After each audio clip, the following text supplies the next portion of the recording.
If there's a single lesson that life teaches us, it's that wishing doesn't make it so. Lev Grossman, The Magicians.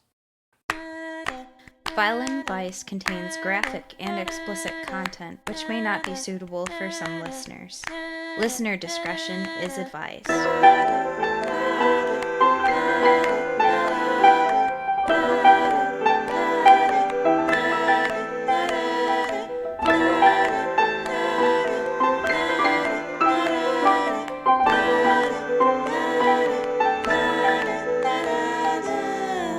Hello, everybody. Welcome to Violent Vice Podcast. I am John. And I'm Audi. Hello. And if you haven't already, please do that 5 stars. Give us a review. Email us and tell us anything weird that you may have come across or suggestions for what we should do next. We like ideas. We don't know everything. Please tell us. Yep, hit that subscribe button as well. And like John said, we love getting in contact with people. So thank you to everyone who sent us emails. We really, really appreciate it. And John, we are so happy to be back this week, aren't we? Mm-hmm. It's been a hot second since we've done some stuff. It But has. yeah, leaving everybody on a spooky note. Hopefully we're slightly drifting away from that, though I'm not exactly helping that with today's topic, I which make is, no promises in the future. I'm sure, I am perfectly sure that you're going to try and spook me every chance you get. But today we are talking about one of possibly the most famous witches in any world like folklore, called Baba Yaga. Woo! I love her. Well, do you? I wouldn't. She's crazy and mean, but smart and sometimes helpful. So, tell me, Audie, what do you know about Baba Yaga from the start? First impressions without any of this other stuff to tell you.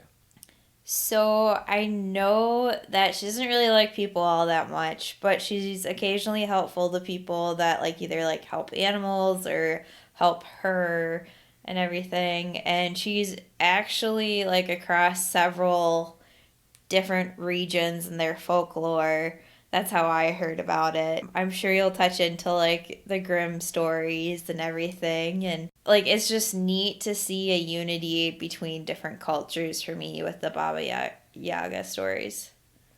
It is surprisingly unique for the time period that she started appearing as well, where there were people talking about like witches and people casting spells and whatnot, but none were quite like Baba Yaga. And she's in origin of like Slavic descent or mythos, which is like Ukraine, Belarus, Russian, a lot of like Eastern European stuff. So there's a lot of like mix of their wording in with a lot of different stuff. So, but most people probably have heard the name at least once throughout their lifetimes, either from the John Wick movies or for the more obscure type ones, like possibly myself and Audie may have first experienced it while watching the spin off of the cartoon Anastasia movie, Bartok the Magnificent, where she played a very important role in that as well. But those were like the only times I've ever like come across her organically without having to look her up. So it is technically revealed in John Wick that the titular assassin is known among the Russian mob by an epithet Baba Yaga, which they translated as the boogeyman. Not quite what it fully means, and of course, like the screenwriters pretty much put in place what that would equate to for Western folklore and stuff. But really, it's more the boogeyman in Russian type stuff is Baba Yaga, not Baba Yaga. Kind of close in the wording, but essentially in Russian, Baba Yaga could mean spooky grandma. So not exactly the most serious of type things, but yeah, this terrible person could be considered to be called spooky grandma. Cute name. Mm-hmm. But kind of separating it to help really get into that etymology. Entomology? Etymology. One of those. The other is bugs. You know, we try hard, but our Hmm. pronunciations aren't usually on par, but we're learning. We're trying. That's okay. if you But, The Grace O'Malley episode was oh, all yeah, over the place. yeah, hard to tell. And for some reason, I've been doing a lot of Russian, Slavic type stuff. So, I'm picking weird names for a lot of stuff. I don't envy you. Nah, hopefully, I'm getting somewhat close. Yeah. But anyway, to separate Baba and Yaga, Baba is a Slavic word which means old woman, grandmother, or witch, crone type thing. Or in a more related type thing in full Russian, babushka means grandmother, so it might have just been the origin of that as well. But the Yaga part, which could also be Yaga, so it could be Baba Yaga instead of Baba Yaga, but it's more fun to say Baba Yaga. It's a little bit more vague and obscure to actually put down as something. Um, so could mean a series of different things like abuse, snake, or wicked. So technically, it could be terrible old witch or the more fun spooky grandma as a translation for what Baba Yaga means. So I might be referring to her as spooky grandma in conversations from now on just because it's fun. But lots of folklore from Slavic regions have her either featuring as just being part of that story, the blatant villain of the story, or even a very helpful mother like figure for it. Sometimes it's more of just like a step in the process or an obstacle or an aid type thing. So she like has a very wide range. She's not exactly typecast as always the one thing, which is just strange for old time stuff for like a particular figure being both good, bad, and sometimes indifferent. Usually it's very much one throughout most of stories and whatnot. So if you don't know what she might look like, I'll try to describe it to you. She has a extremely long nose, like very, very, very long and pointy. Where in some stories it is even described as being long enough that when she sleeps, it touches the ceiling, like super, super long. And she's known to have these like very gray and sometimes described as actual iron teeth, which is kind of gross.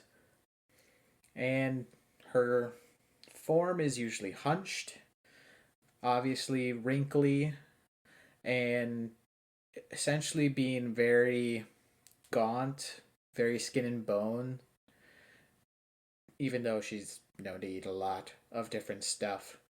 Like very bony, but also strong at the same time. It's weird.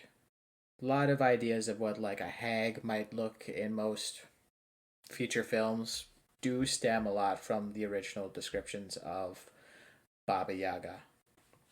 Now, some common features, and it's just some fun facts that tend to be true in almost all of the stories, is mostly her means of transportation, which is interesting to say the least. It's her house and I love it. Yes. One of the many modes of transportation she uses is her own house, which will be there 1 minute and then the next day could be completely somewhere else. It didn't turn invisible, it didn't poof anywhere. It literally got up and walked away on gigantic chicken legs. Very specific chicken legs. So if you're looking around in the woods and you see a house just kind of bobbing along with like a chicken strut, it's probably Baba Yaga's house. Now, if she doesn't want to bring all of her luggage with her, sometimes she will fly just herself in an unusual way for most witches. Most people expect to be flying around on a broom. She uses a gigantic mortar and pestle. So, how people would usually like muddle stuff. So, the big bowl, the mortar, is what she sits in, and she can steer it with the large pestle.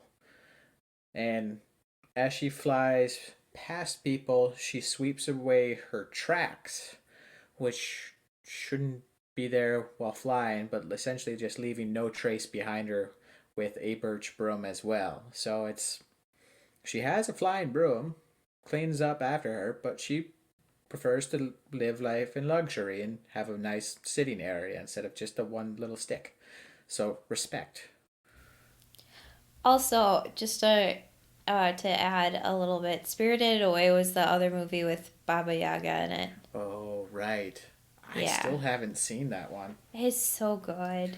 I've only heard good things, so I'm surprised I still haven't. So, but yeah, she's very frequent in a lot of kid story type stuff that, yeah, you know what I'm talking about. Sorry for the interruption, but yes. That's okay. Her house itself, to kind of describe what it looks like, is a typical witch's hut. Like, made of wood, very small. Like, it would be what would be a little bigger than a tiny house, but not quite big enough to be the same size as like a mobile home type house. Also on the chicken legs. The door's keyhole is actually this like a mouth in itself with a bunch of like razor sharp teeth. So if anybody tries to sneak in, pick the lock or anything, their hands get destroyed. So she's got home security too, which is cool. And the fence that is usually around the hut is made of human bones, topped with sort of lit up lamps with skulls of those that she has consumed or killed. And there's usually at least one particular post that is conveniently left empty for whoever should show up next.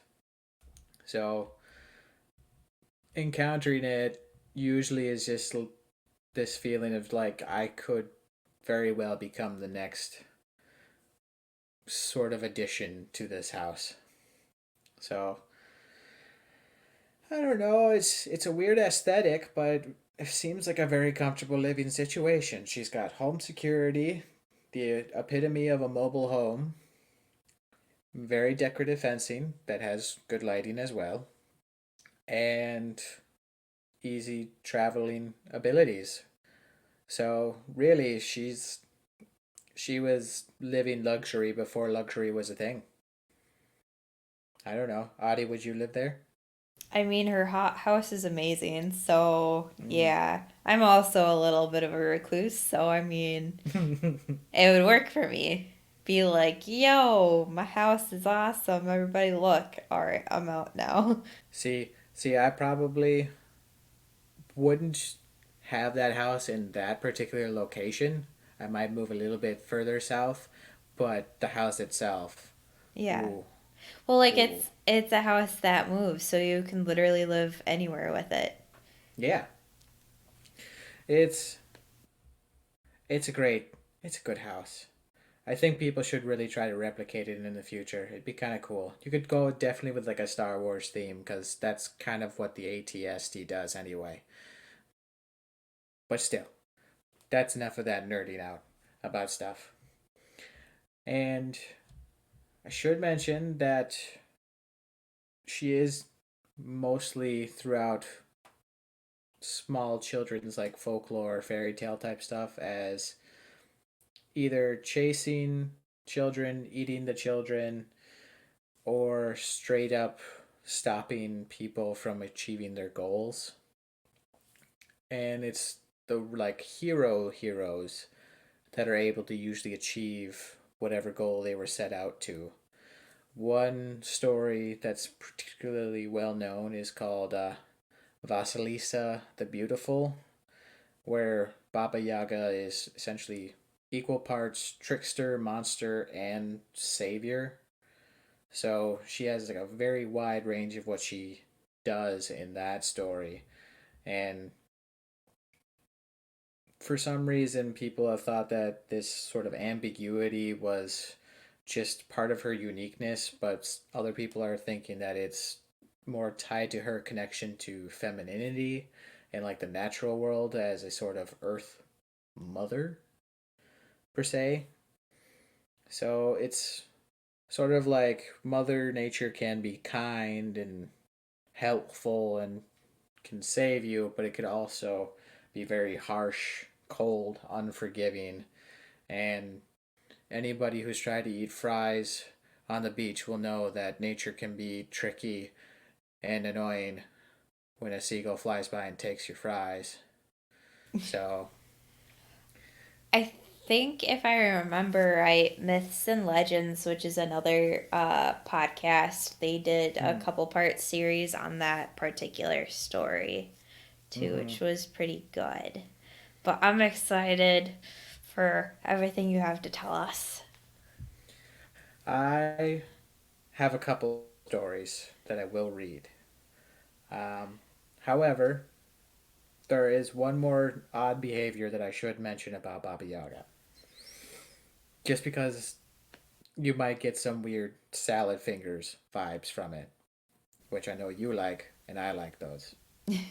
It's been forever since I've seen that. I know rewatching it is so cringy, but also fantastic. So yeah, ooh, but yeah, some stories attribute an unusual behavior to Baba Yaga that is not usually ever mentioned again in other stories, but it really sticks in your head just from how weird it is. One story that it is in is called Baba Yaga and the Brave Youth, in which a very brave young man, like a young man and a cat and a sparrow all live together, which is already kind of weird. The cat and sparrow repeatedly go into the woods to cut wood, despite being the two without thumbs, leaving the brave youth behind with one warning. If the Baba Yaga comes to count the spoons, hide and don't say anything. 3 times the Baba Yaga comes to the house to count the spoons, and 3 times the boy can't hold his tongue when he sees the witch touching his spoons. The first 2 times the cat and sparrow chase the witch off, but the third time she snatches him off to her hut to eat him. But she. Why the spoons? It's weird. I. It. It's just like she has to count them and she has to touch the spoons. Right? Salad finger vibes. He has to touch the rusty spoons. Very much so, but maybe it's along the lines of like how, because I think this is about the same time as the vampire stories, how like if you spilled a bowl of rice or something, they had to count like all the rice. Hmm. Maybe Those kind like, of things. yeah, maybe it was something along the lines of that. Might be, but like, I just, it was so weird to me. I don't understand it. But there's also one other strange thing in that same story, and Baba Yaga ends up having 3 daughters. Don't want to know who the dad is. Brave man to say the least. And Baba Yaga tells each daughter in turn to cook the boy, but he tricks each one of them into cooking themselves instead by acting like he doesn't know how to lie in a pan and asking them to show him. Pulling the same trick a fourth time leads to a cooked Baba Yaga and a youth running bravely home. Now, the thing is, Baba Yaga can be like killed many, many times, but always seems to come back. So it's it's a weird like immortal type thing, but like you still die type person, which adds more to that terrifyingness. Kind of like a phoenix. Sort of. I don't think anybody's seen her come back from the dead except that she's just back, not coming back themselves.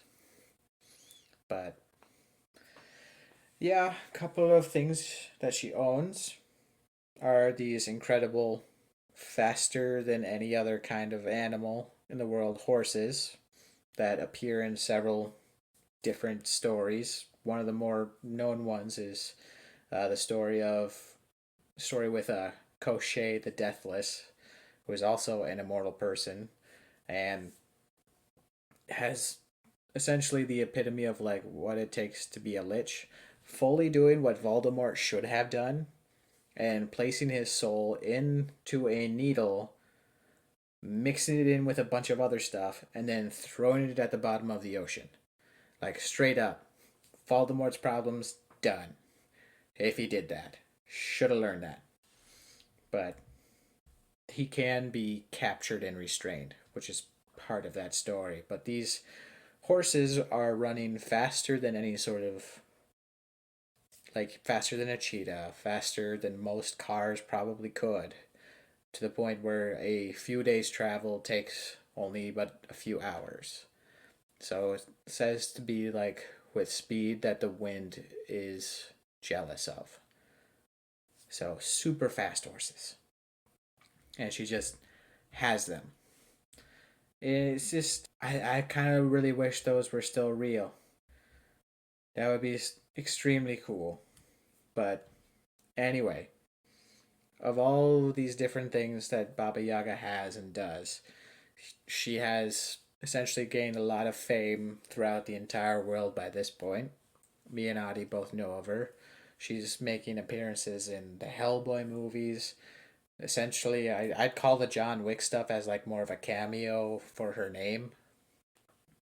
And the Spirited Away movies, a lot of different TV shows, a lot of different just storybooks. And I think there is one particular advice column. Let me see if I can find it. Yeah, it's just called Ask Baba Yaga, which applies the Swamp Witch's perspectives to questions like how can I stop craving male attention? And am I watching too much television? The answer to which is helpfully the egg can be rolled down the hill and hidden in a burrow. The egg can be dropped into a river type stuff. Like very vague, can kind of give you advice type things, but a weird take of like Baba Yaga is doing an advice column type thing. But she's showing up a bunch of different places, and I like it. I do too. She's great in some stories. I mean, terrible in others, but I like the great ones. She's I very do too. sassy though too, Oh, and straight up. yeah, The mother of all mothers sassers. yeah, Queen of Sass. Yeah. And I'd almost say that she's like the equivalent of a living monkey paw type thing, where she will grant your request, but might twist it in a way that isn't as you expect. But that is most of just the general stuff. A lot of the other things are very specific to stories. Shall we get to those stories, Audie? Let's do it. So this first one is just called Tale of Baba Yaga, the Russian Witch. Once upon a time, an old man, a widower, lived alone in a hut with his daughter Natasha. Very merry, the two of them were together, and they used to smile at each other over a table piled with bread and jam and play peekaboo. First this side of the samovar, and then that. Everything went well, until the old man took it into his head to marry again. So the little girl gained a stepmother. After that, everything changed. No more bread and jam on the table, no more playing peekaboo around the samovar as the girl sat with her father at tea. It was even worse than that, because she was never allowed to sit at tea at all anymore. The stepmother said that little girls shouldn't have tea, much less eat bread with jam. She would throw the girl a crust of bread and tell her to get out of the hut and go find some place to eat. Then the stepmother would sit with her husband and tell him that everything that went wrong was the girl's fault, and the old man believed his new wife. Therefore, poor Natasha would go by herself into the shed in the yard, wet the dry crust with her tears, and eat it all by herself. Then she would hear the stepmother yelling at her to come in and wash up the tea things, and tidy the house, and brush the floor, and clean everybody's muddy boots. One day the stepmother decided she could not bear the sight of Natasha 1 minute longer. But how could she get rid of her for good? Then she remembered her sister, the terrible witch, Baba Yaga, the bony-legged one who lived in the forest, and a wicked plan began to form in her head. The very next morning the old man went off to pay a visit to some friends of his in the next village. As soon as the old man was out of sight, the wicked stepmother called for Natasha. "You are to go today to my sister, your dear little aunt, who lives in the forest," said she, "and ask her for a needle and thread to mend a shirt." "But here is a needle and thread," said Natasha, trembling, for she knew that her aunt was Baba Yaga, the witch, and that any child who came near her was never seen again. "Hold your tongue," snapped the stepmother, and she gnashed her teeth, which made a noise like clattering tongs.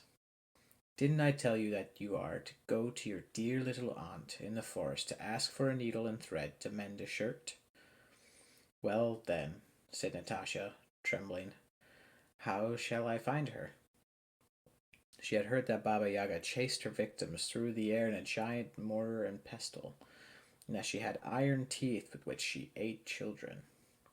The stepmother took hold of the little girl's nose and pinched it. "That is your nose. Can you feel it?" "Yes," whispered the poor girl. "You must go along the road into the forest till you come to a fallen tree," said the stepmother. "Then you must turn to your left and follow your nose, and you will find your auntie. Now off with you, lazy one." She shoved a kerchief in the girl's hand, into which she had packed a few morsels of stale bread and cheese and some scraps of meat. Natasha looked back. There stood the stepmother at the door with her arms crossed, glaring at her. So she could do nothing but go straight on. She walked along the road through the forest till she came to the fallen tree. Then she turned left. Her nose was still hurting where the stepmother had pinched it, so she knew she had to go on straight ahead. Finally she came to the hut of Baba Yaga, the bony-legged one, the witch. Around the hut was a high fence. When she pushed the gates open, they squeaked miserably, as if it hurt them to move. Natasha noticed a rusty oil can on the ground. "How lucky," she said, noticing that there was some oil left in the can, and she poured the remaining drops of oil into the hinges of the gate. Inside the gates was Baba Yaga's hut.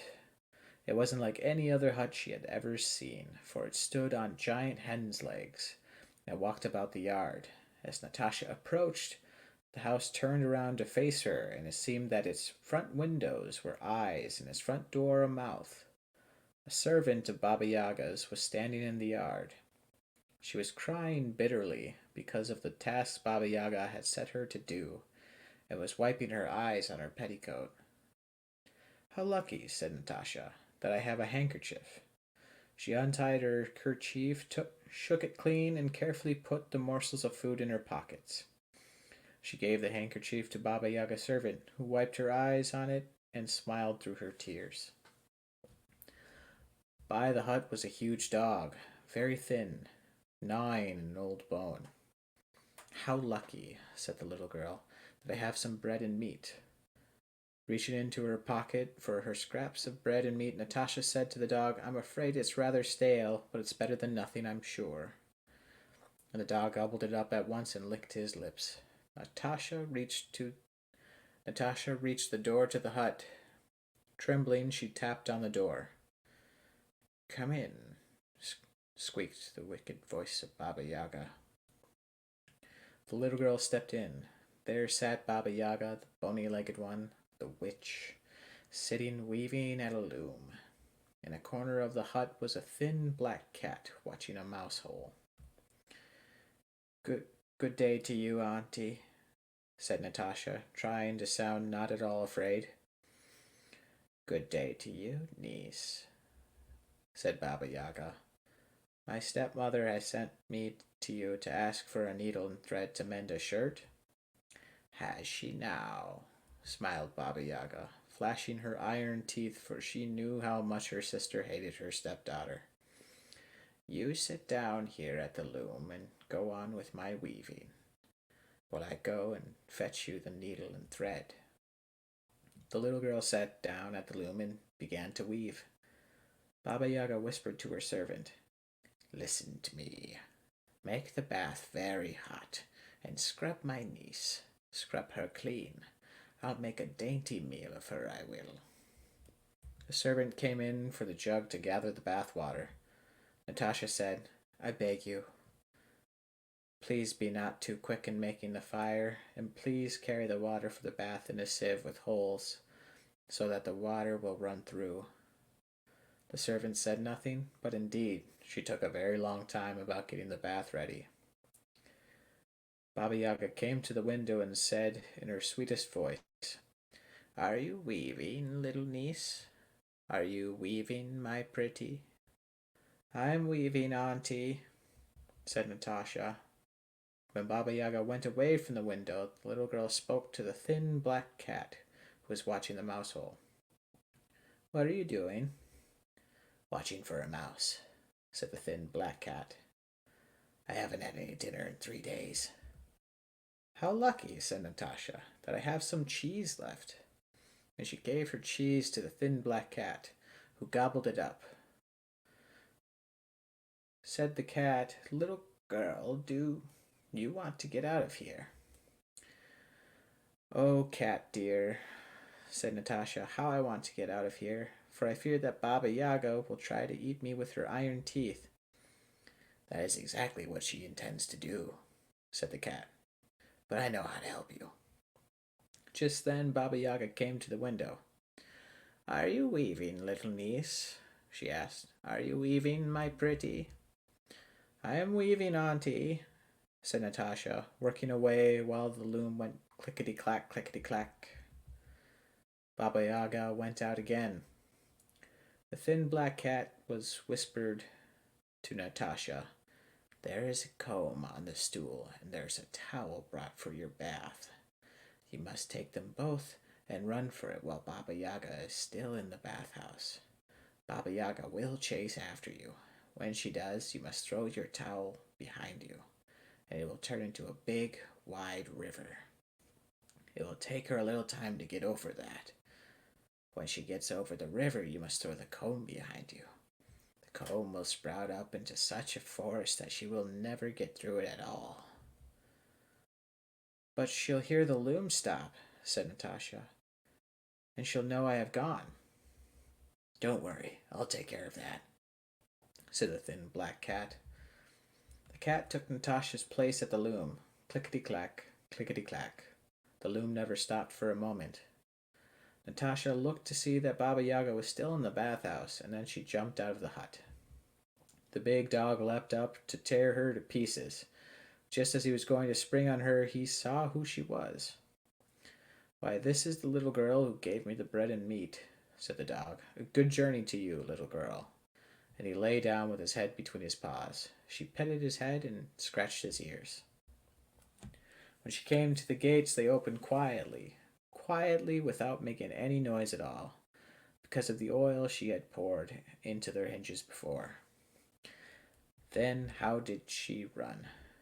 Meanwhile, the thin black cat sat at the loom. Clickety clack, sang the loom. But you never saw such a tangle of yarn as the tangle made by that thin black cat. Presently, Baba Yaga came to the window. Are you weaving, little niece? She asked in a high-pitched voice. Are you weaving, my pretty? I am weaving, auntie, said the thin black cat, tangling the yarn while the loom went clickety clack, clickety clack. That's not the voice of my little dinner, said Baba Yaga, and she jumped into the hut, gnashing her iron teeth. There at the loom was no little girl, but only the thin black cat, tangling the threads. Ugh, said Baba Yaga, and she jumped at the cat. Why didn't you scratch the little girl's eyes out? The cat curled up its tail and arched its back. In all the years that I have served you, you have given me only water and made me hunt for my dinner. The girl gave me real cheese. Baba Yaga was enraged. She grabbed the cat and shook her. Turning to the servant girl and gripping her by her collar, she croaked, Why did you take so long to prepare the bath? Ah, trembled the servant, in all the years I've served you, you have never so much as given me even a rag, but the girl gave me a pretty kerchief. Baba Yaga cursed her and dashed out into the yard. Seeing the gates wide open, she shrieked, Gates! Why didn't you squeak when she opened you? Ah, said the gates. In all the years that we've served you, you never so much as sprinkled a drop of oil on us, and we could hardly stand the sound of our own creaking. But the girl oiled us, and we can now swing back and forth without a sound.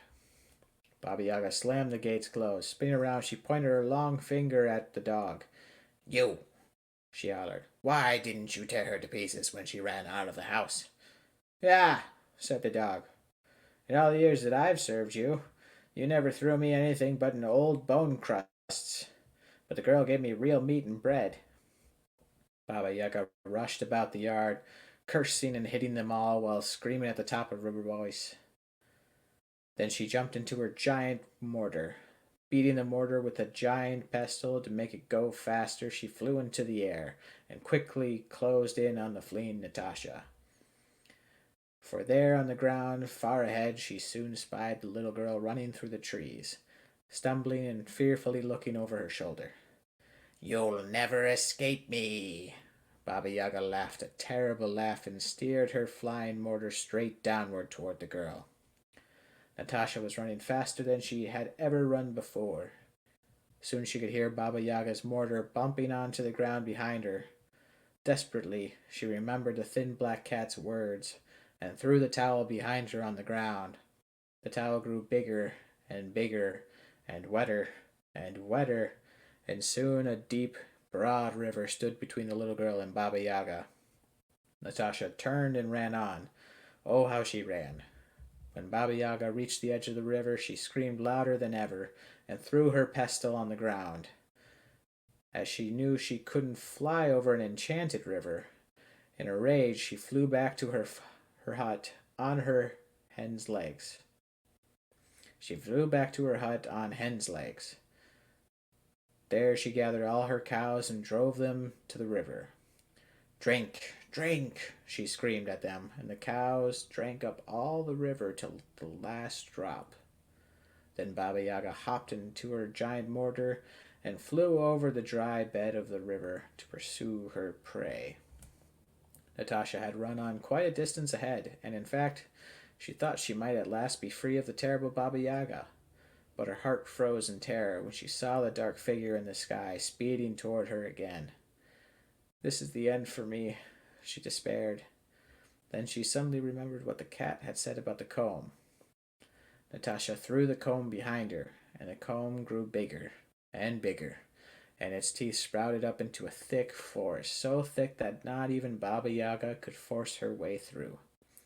and Baba Yaga the witch, the bony-legged one, gnashing her teeth and screaming with rage and disappointment, finally turned round and drove away back to her little hut on hen's legs.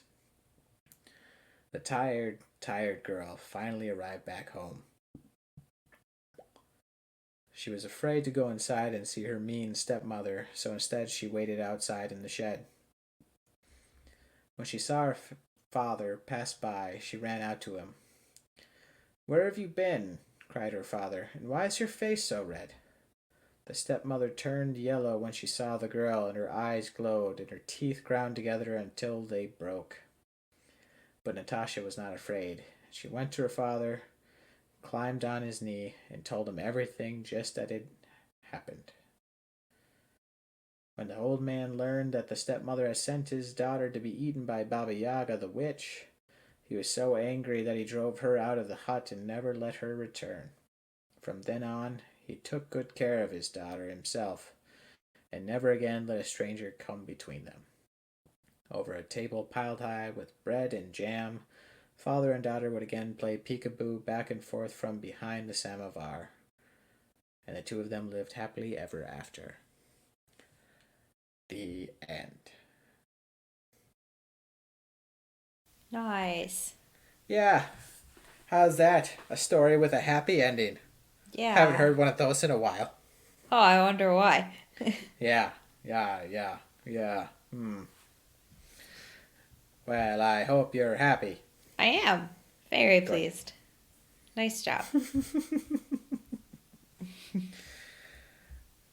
Well, it had essentially everything that we knew about, so I wanted to mention it.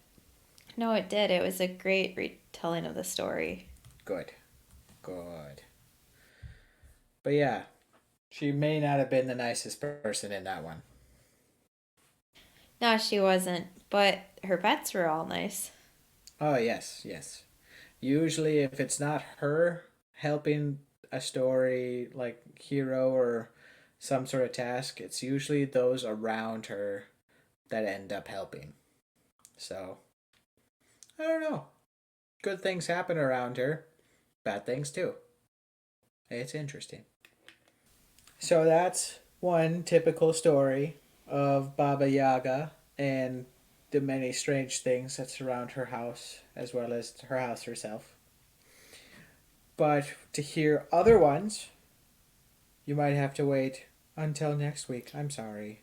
Ooh, two-parter. Yeah, there's a lot of good stories. Exciting. Yeah. I will disclose one thing. The next story I'm reading is Baba Yaga and Vasilisa the Fair, the one I mentioned before. Oh, that's such a good one. Yes. And we might have a few others. We'll see. Won't we? Yes, we will. Possibly. I'm so excited for it. I'm just glad it's more stories with happy endings. It's been a while since we've heard any that were like that, so this has been a nice feel good for me. That's so good for you. Thank you. Nice. So anyway, Audie, do you want to take us out then? Yeah. If you guys want to do us a favor, hit that subscribe button, give us a review, and give us 5 stars. We'd really, really, really appreciate it. And that would be on Apple Podcasts and wherever you guys listen to. If you guys want to email us, you can email us at vileandvice@gmail.com. That's vileandvice@gmail.com. If you want to support us, you can do that at PayPal at the email address that we just said, or on Patreon. And Patreon listeners or supporters at the $1 and above level get all the bonus content. So you get to hear me tell John spooky stories and everything and all that fun shenanigans. Yay.